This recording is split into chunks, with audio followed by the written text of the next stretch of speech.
Hello everyone, स्वागत है आप सभी का अड्डा 247 क्लैट के ऑफिशियल यूट्यूब प्लेटफॉर्म पर। मैं हूं आपकी लॉ मेंटर डिंपल पारिक और आज जिस बात को हम डिस्कस करने वाले हैं वो बात आप सभी के जहन में बहुत समय से है।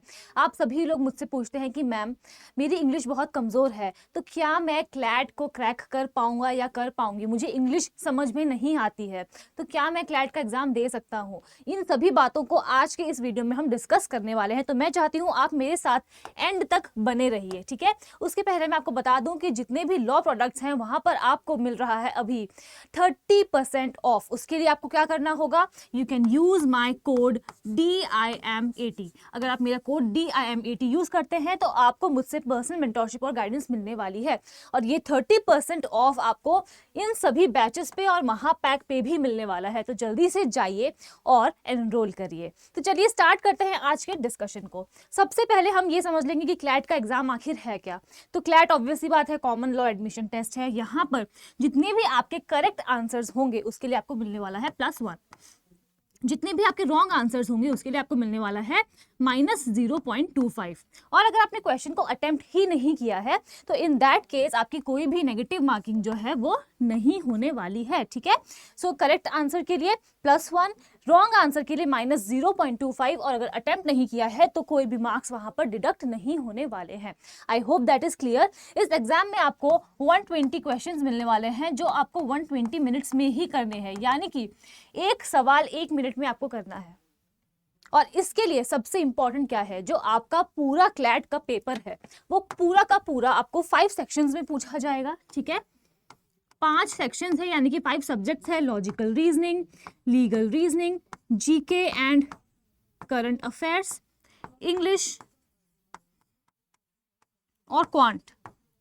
अब देखो यहाँ पर आपसे ये 5 सेक्शंस पूछे जा रहे हैं, और ये जो 5 सेक्शंस है वो आपको इंग्लिश में ही पूछे जाएंगे।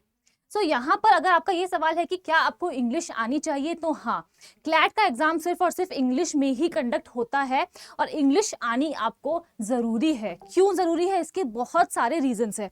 उसमें से पहला रीज़न क्या है कि क्लैट का एग्जाम आपकी कॉम्प्रिहेंसिव स्किल्स को देखता है। आपको पैसेजेस दिए जाएंगे 450 वर्ड्स के, अप्रोक्सीमेटली 450 वर्ड्स के आपको पैसेजेस दिए जाएंगे इन सभी सब्जेक्ट्स में, इन सभी सेक्शंस में, जहां पर आपको जल्दी से उसे पढ़ना भी है, उसे कॉम्प्रिहेंड भी करना है। यानी कि आपकी जो क्रिटिकल थिंकिंग है, क्रिटिकल स्किल्स है, एनालिटिकल स्किल्स है, वो स्ट्रांग होनी चाहिए।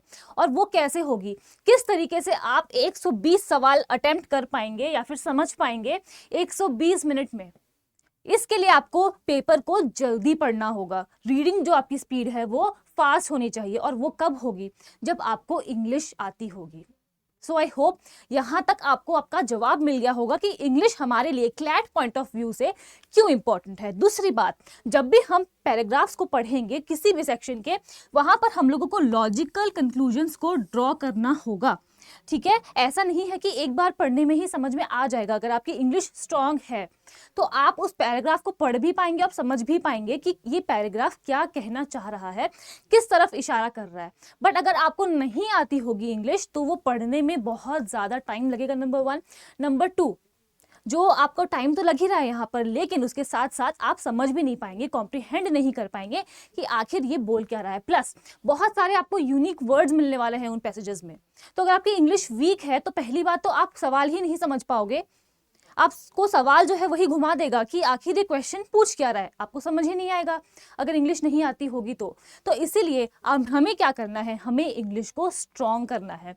उसके लिए आप बहुत सारी चीज़ें हैं वो कर सकते हैं, बट मैं आपसे कहूँगी कि सबसे पहले आप न्यूज़पेपर रीडिंग करो, ठीक है। न्यूज़पेपर आप पढ़िए रोज़।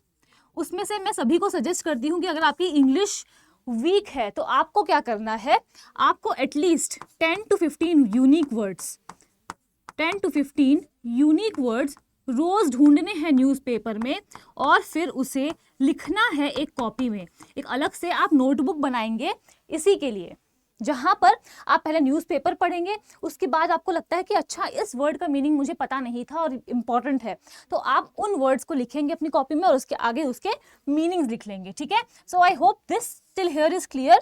अगर आपको न्यूज़पेपर रीडिंग में भी डिफिकल्टी आ रही है, न्यूज़पेपर आप द हिंदू पढ़ सकते हैं, द इंडियन एक्सप्रेस पढ़ सकते हैं, अगर आपको इसमें भी डिफिकल्टी आ रही है तो मैं तो आपको सजेस्ट करती हूँ, सभी को सजेस्ट करती हूँ कि कोई बात नहीं, अगर शुरुआत करनी है, अगर ठान लिया है कि मुझे इंग्लिश समझनी है, रीडिंग स्किल्स को इंक्रीज करना है, तो आप क्या करेंगे, आप जो आपकी स्टोरी बुक्स होती हैं वहां से भी शुरुआत कर सकते हैं। यस, आप स्टोरी बुक्स जो होती हैं इजी लैंग्वेज में जो आती हैं, आप उन स्टोरी बुक्स को पढ़िए।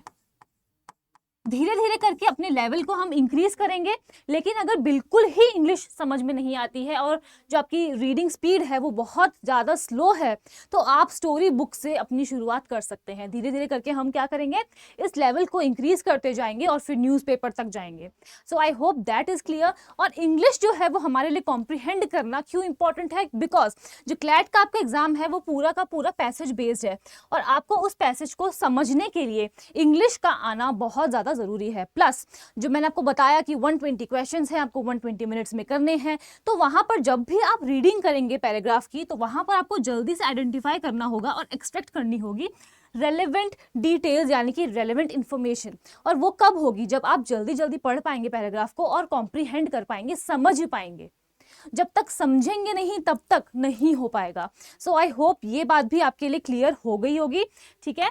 उसके बाद हम आ जाते हैं, थोड़ा सा आगे बढ़ते हैं। तो देखो ये जो इंग्लिश है आपके लिए, तो वोकैबुलरी तो ऑब्वियस सी बात है कि बहुत इंपॉर्टेंट है ही।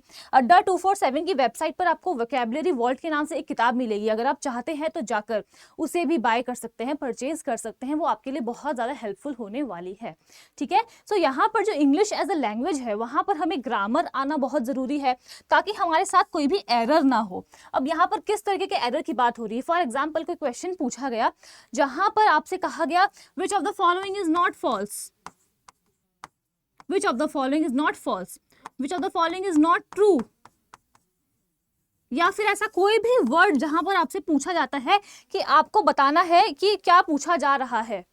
नाउ अगर आपको क्वेश्चन ही समझ में नहीं आएगा कि क्वेश्चन क्या पूछ रहा है, तो फिर हम आंसर कैसे करेंगे, स्पेशली इंग्लिश में। अगर आपको समझ में नहीं आएगा कि सिनोनिम क्या होता है, एंटोनिम्स क्या होते हैं, तो आप किस तरीके से जाकर अपना आंसर मार्क करेंगे।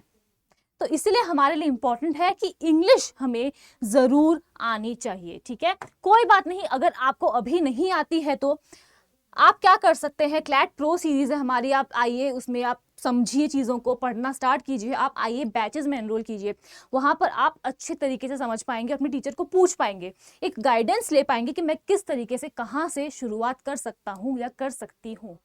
कुछ भी इस जीवन में करना इम्पॉसिबल नहीं है।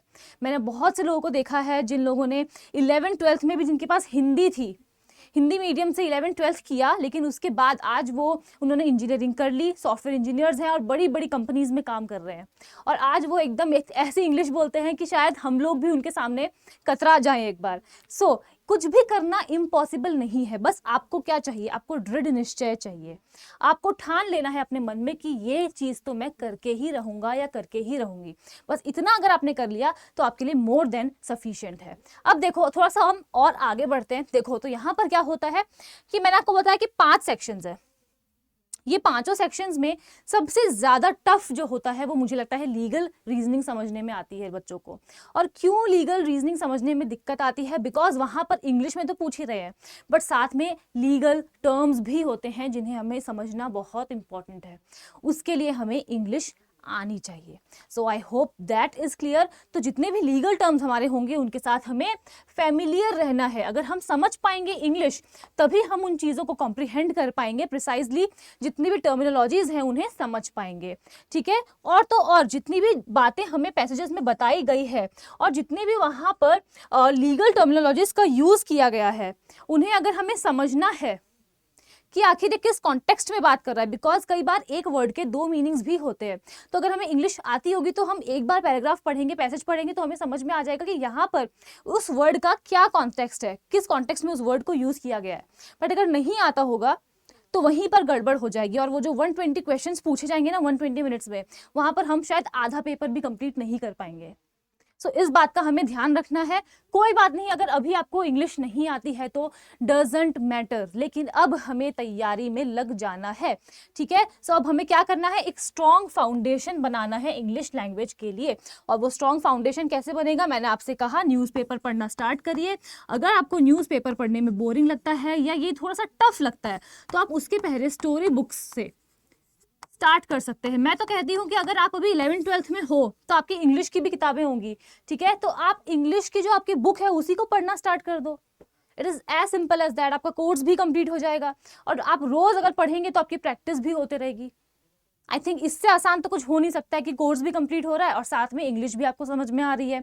और जो आप हमें क्या करना है, हमारा जो क्लैट का परफॉर्मेंस है उसे बूस्ट करने के लिए हमें टारगेट सेट करना होगा कि हमें इंग्लिश तो आनी ही चाहिए। बहुत सारे लोग पूछते हैं हिंदी में कब कंडक्ट होगा, हिंदी में कब कंडक्ट होगा, क्लैट का एग्जाम क्यों होगा। आप ये सोचिए कि मैं किस दिन इंग्लिश सीख जाऊंगा या सीख जाऊंगी, ये हमारा सवाल होना चाहिए और उसकी शुरुआत आज ही से होगी। इस वीडियो के बाद आपकी अगर इंग्लिश कमज़ोर है तो आप बैठिए और समझिए इस चीज़ को और सोचिए कि कहाँ से आपको शुरुआत करनी है और आज से ही करनी है। कैसे करेंगे ये आपके हाथों में है। अगर हम ये सोचेंगे कि नहीं 2 दिन बाद स्टार्ट करता हूँ, 4 दिन बाद स्टार्ट करता हूँ, तो हम कभी स्टार्ट नहीं कर पाएंगे चीज़ों को।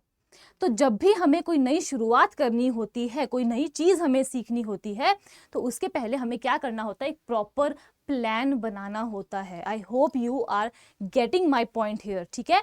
प्लस ये जो इंग्लिश है हमारे लिए वो सिर्फ और सिर्फ क्लैट के लिए ज़रूरी नहीं है। देखो आप कॉलेज में जाओगे, वहाँ आपको हज़ारों बच्चे मिलने वाले हैं, डिफरेंट स्टेट्स से बच्चे आते हैं। कुछ बच्चे होते हैं जो साउथ इंडिया से है या फिर नॉर्थ ईस्टर्न स्टेट से है, जिन्हें हिंदी नहीं आती है या आपकी रीजनल लैंग्वेज नहीं आती है। तो क्या आप उनसे बात नहीं करोगे? आपके बैचमेट्स होंगे, क्या आप उनसे बात नहीं करोगे? ऑब्वियस सी बात है करोगे, बट कैसे करोगे? आपको समझना पड़ेगा उन्हें, ठीक है, और आपको उनसे कम्युनिकेट करना होगा और उसके लिए भी इंग्लिश ज़रूरी है।